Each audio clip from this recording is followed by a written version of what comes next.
Y'all, no, please, please no. I have probably seen 30 comments reiterating this sentiment over the last few days after Trump met with Vladimir Putin in Alaska, after Trump rolled out the red carpet for a war criminal who has invaded our ally, Ukraine. I've just, okay. I want to understand, y'all. Help me understand. I know I've made a lot of videos around this issue over the last several weeks. Why do y'all keep writing fantasies in your head where you give Trump more power than he has? Why do you type things out like this? He is going to offer Alaska back to the Russians. What are you doing with this? What is your goal with this? I know some of these comments are bots, but a lot of them are not. They're people who have real faces and make content. I know they're actual people. Are they believing bots? Brandy here may be a bot. Is the propaganda working? Are the bots working on y'all? Donald Trump is not going to give Alaska to Vladimir Putin. Do you not understand what you're doing when you say things like Donald Trump is going to institute martial law? Nope, every single time y'all have predicted that thus far, you have been proven wrong. Donald Trump is going to invade Canada or Greenland. Did that happen? Donald Trump is going to occupy Los Angeles. How has that worked out for him? He had to take the Marines back out. Almost all of the National Guard is gone. He's currently getting destroyed in a court case there. Why do you make these declarative statements that are predicting the future in Donald Trump's favor, especially in ways that are just like really ridiculous and outsized and are just like handing him tons of power that he doesn't have? What is your goal in doing that? Because I'm really trying to understand. I'm trying so hard to understand why so many folks are prone to acting like they've got a crystal ball and they can see the future, pretending like they're an oracle and they know that Donald Trump is going to be successful in carrying out all of his, horrible plans, or like, are they even really plans, his, impulsive fantasies. What are you doing when you're doing that? Because to me, it sounds like you're aiding the fascists. It sounds to me like you've already conceded to Donald Trump. You've already said that the things he wants to do are inevitable and you're going to let them happen.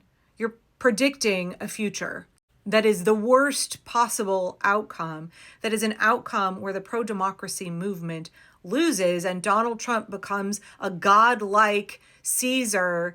The golden calf ascends to the throne forever. He's immortal, and every horrible, nightmarish thing you could possibly envision will come to pass, as if there were not millions and millions and millions of people actively resisting, as if there were not a laundry list of ways in which the regime is falling on their face, as if the polling didn't show that Donald Trump is deeply unpopular. The things he's doing are pissing off the American people left and right. Please, this is a good faith question for me. What is your goal when you say shit like this? Because you're carrying water for the fascists when you do this. I think it's important to keep reminding everybody, because so many folks struggle to grasp this, that the war is not really being fought. The fascist takeover is not really being carried out on the streets of the United States. Yeah, Trump is trying some shit. He's putting a few hundred National Guard members there. He's tossing a few hundred Marines there.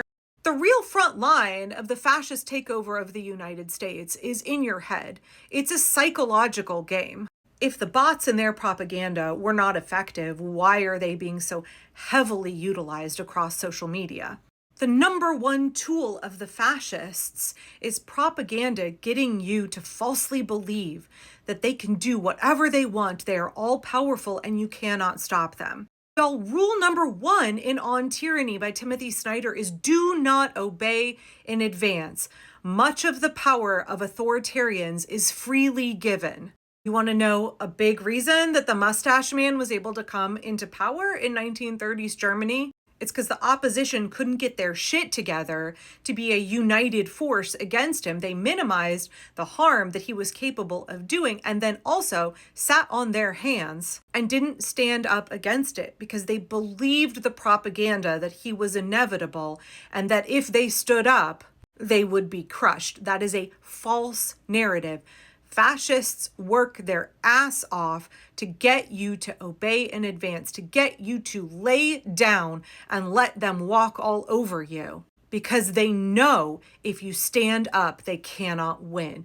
They are desperate to get you to comply, to get you to be obedient, to get you to cede your power, your rights, and your freedom. If they were all powerful and big and strong, they wouldn't have to spend so much of their effort on propagandizing you, on trying to demoralize you, on trying to get you to freeze and panic and give up.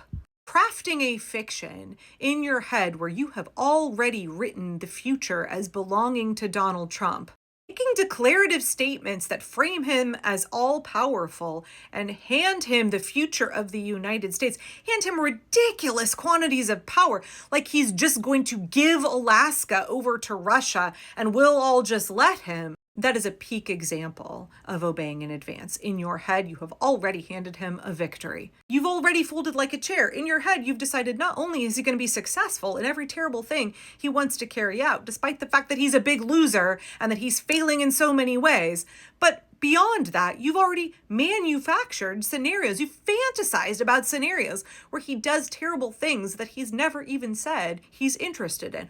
What are you doing when you do that? This is a psychological game. Stop psyching yourself out. Stop doing the fascists' work for them. Yeah, it takes discipline. It takes mental discipline. It takes determination to say, I'm not going to let fascist propaganda work on me.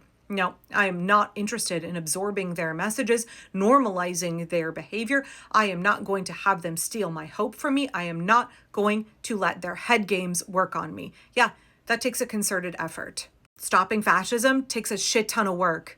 And a lot of that work is done in your head.